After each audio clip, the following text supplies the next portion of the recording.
Bibliogrāfiskā saraksta veidošana, izmantojot Mendeley rīku. Šis rīks dot iespēju veidot savu literatūras avotu biblioteku, uzkrāt šo biblioteku laika gaitā un rakstot darbus ātri un vienkārši ievietot atsauces uz izmantoto literatūru. Ja mēs gribam sākt, tad mums ir jātiek līdz Mendeley.com mājaslapai, kur izskatās lūk šādi, Mendeley.com, un ir jāizveido bezmaksas konts. Šeit tad spiežam Create Free Account, manā gadījumā man jau ir tāds, tāpēc es izvēlos Sign In, un šeit ar savu paroli un savu mājaslapu, ar savu e-pasta adresi tiek iekšā. Šeit būtu labi lietot fakultātes izsniegto e-pastu ar edu paplašinājumu, jo tas uzreiz dara zināmu šai vietnei, ka tas ir ar augstskolu saistīts cilvēks. Tālāk, lietojot šo rīku, mēs varam skatīties un vākt savus avotus internetā, un vienmēr būs piekļuve šiem rakstiem, grāmatām un internetu resursiem internetā, kā arī mēs varam izveidot, lejupielādēt aplikāciju un strādāt ar to savā desktopā, savā datorā. Lai to izdarītu, mēs ejam lūk līdz šai bultiņai un izlēmies Download Mendeley. Un kā rezultātā pēc instalācijas mēs iegūstam lūk šādu programmu, kas tiek instalēta jūsu datorā, kuru jūs varat brīvi lietot tieši šajā datorā. Tas tiek sinhronizēts ar mākoni, kurā atrodas visi jūsu dati ar šo mājaslapu. Līdz ar to jūs katru reizi, nav svarīgi, cik jums ir datori, katrā datorā jums būs tā pati biblioteka pieejama, un jūs varat to lietot. Tad pirmām kārtām, ko šeit var darīt, vienkārši uzkrāt, kārtot, veidot mapītes, pēc satura, pēc idejas, atzīmēt, kuri raksti ir lasīti, kuri raksti nav lasīti, kurus jūs gribētu sākt lasīt, kā arī atzīmēt, kuri raksti bija interesanti, tā tālāk. Mūsu vajadzībām šeit ir jāparbauda divas lietas. Tools izvēlnītē ir jānospiež podziņa Install MS Word plugin, manā gadījumā rakstīts Uninstall, jo man jau ir iestātīts. Te būs rakstīts Install MS Word plugin, un pēc šīs darbības jūsu Wordā pie referencijas izvēles parādīsies lūk šāda Mendeley State-O-Matic rīkjosla, ar kuras palīdzību jūs varat tagad ievietot atsauci savā Word dokumentā. Kā tas darās, tas tiešām ir ļoti vienkārši. Ja jums ir teksts, uz kuru jūs gribat izveidot atsauci, piemēram, gribētu šo attēlu atsaukties, ka tas nav mans attēls, bet esmu paņēmis no kaut kurienes, tad es lieku šeit kursoru, te vietā, kur man gribētos, lai būtu atsauce, nospiežu Insert Citation podziņu, un lūk parādās šāds neliels loks. Un šeit es varu izvēlēties divas opcijas. Vai nu es sākšu rakstīt raksta nosaukumu, grāmatas nosaukumu, autoru, uz kuru gribu atsaukties, piemēram, tur es Cloud. Man parādīsies šeit saraksts ar visiem rakstiem, kuriem ir Cloud iekšā. Es izvēlos manu vajadzīgo, un šādā veidā es pasaku, ka, ja šīs attēls tiek paņemts no šī avota, es varu turpināt ievadīt, jo varētu būt vairāki avoti vienai idejai, vienai domai, ko jūs izsakat savā rakstā vai savā darbā, tāpēc jūs to varat vienkārši uzskaitīt šeit viens pēc otras. Ja jums vajag norādīt lapu šajā rakstā vai šajā grāmatā, un IVF studentiem to ir jādara, ir jānorāda, no kuras lapas tiek paņemta tā vai cita doma vai attēls, tad mēs klikšķinam šeit virsū. Šim avotam mums parādās lūk šāds papildu loks, kurā mēs pasakam, ka tas, ko es esmu ievietojis vai paņēmis kā domu savā darbā, atradās vispiektajā lapā. Nospiežam OK. Un lūk šādi tas tiek pievienots mūsu dokumentam. Tā ir atsauce, pilnā atsauce uz to rakstu, kuru es gribētu lietot šeit. Vienīgā atšķirība ir tāda, ka pēc nolikuma šīs page P burtiņš nav vajadzīgs, tāpēc es šo vienkārši nodzēšu šādā veidā, un tiklīdz es noņemu kursoru no šī lauka, man parādās lūk šāds brīdinājums, ka es esmu patvaļīgi izmainījis atsauci, un vai es gribu to atstāt tādā veidā. Jā, vai es gribu atpakaļ. Jā, es gribu viņu atstāt, keep manual edit, un tad šāda veida noformējums šeit arī paliks. Ja es aizgūšu attēlu, tabulu, formulu no grāmatas, tad to šādā veidā jānoformē. Tekstā atsauci var likt divos veidos. Pirmais variants varētu būt vienkārši šāds, ka mēs liekam šeit atsauc uz pierakstot klāt manuāli pašu lapu, arī šādu var uzrakstīt. Vienkārši nospiežot keep manual edit, tas viss tāpat paliks.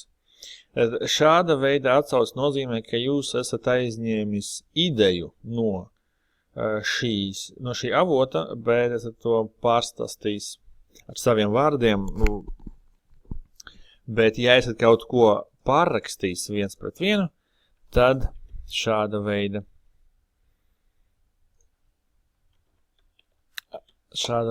citātu ir jāliek pēdiņās, un aiz tā ir jāraksta šādi.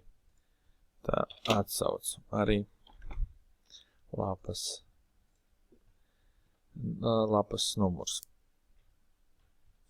Šādā veidā mēs ievietojam visas atsauces visos gadījumos, kad mēs lietojam kādu cita autora ideju vai domu.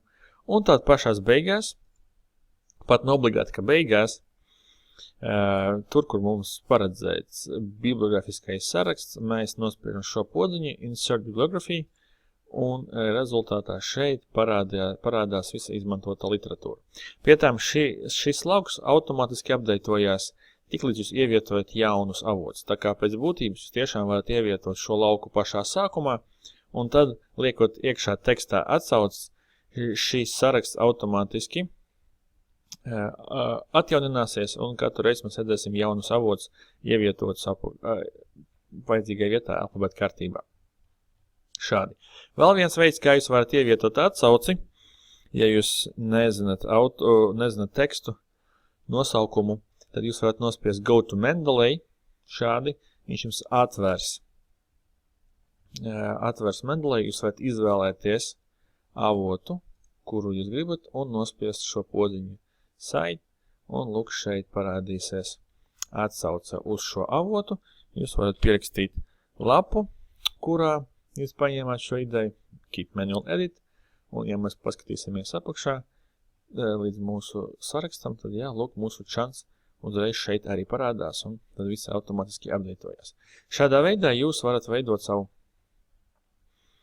biblioteku un rakstot darbus, ievietot avots ne tikai no izlasītiem konkrēti šajā brīdī, bet arī tas, kas bija izlasīts jau iepriekšā darbu rakstīšanas laikā, vai vispār, vienkārši, kad jūs kaut ko esat pats lasījis. Mendelejs ir arī labs ar to, ka viņu var lietot, lai izgūtu ziņas par avotiem uzreiz automātiski, nevis manuāli vadot iekšā katru avotu.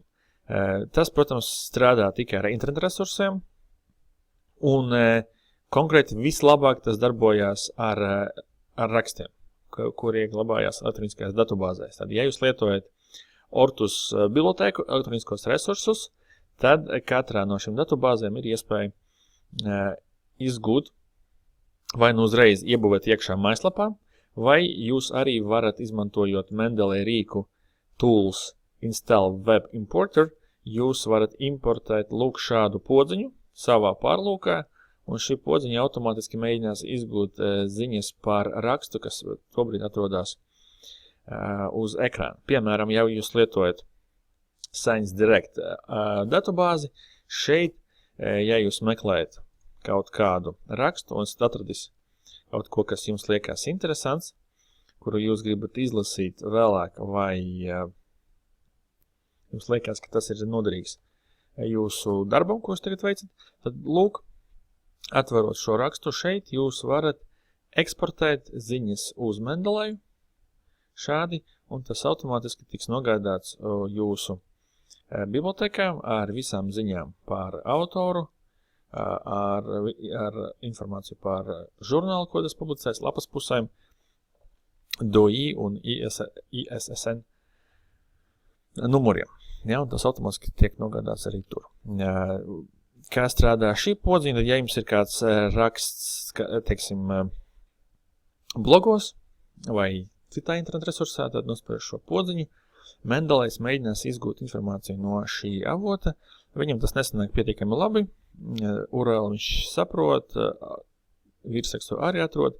Visus pārējos laukus ir jāizpilda manuāli, bet mums ir gan autori, gan veidošanas datums, gan arī datums, kurā mēs apskatījām šo avotu, mēs varam ierakstīt paši. Tad šo sarakstot, nospiežam save, un tas arī nonāk mūsu Mendeleyā. Un pēdējais, ja mēs gribam pievienot grāmatas vai kaut kāds drukāts avotus, kurus mēs nevaram elektroniski apskatīt, tad mēs varam lietot Mendeley rīku.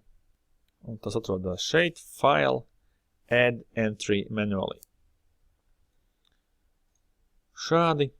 Šeit ir jāizpilda visi lauki prasītie katram avotam, kādu mēs gribam izvēlēties.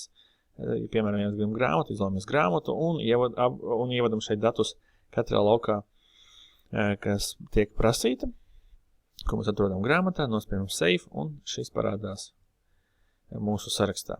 Mēs viņu varam lietot, viņš tiek glabāts šeit visu nākamo laiku. Vēl svarīga lieta, par kuru var parunāt, ir view izvēlnīta un opcija citation style, un šeit mēs varam atzīmēt, izvēlēties stilu, ar kādu mēs citēsim šos avotus savā darbā. Pēc noklusējuma tas būtu APA stils 6. versija, kas ir pietiekami labi arī mums. Mūsu vajadzībām mēs to varam izvēlēties un tā to lietot. Lūk, šāds pietiekami vienkāršs rīks, kuru var lejupielādēt uz saviem datoriem, uz savu telefonu, uz savas planšetes, savā pārlūkā, kuru mēs lietojam, un šādā veidā vākt avotus, kurus mēs lasam, un pēc tam veidot atsauces uz šiem avotiem savā darbā.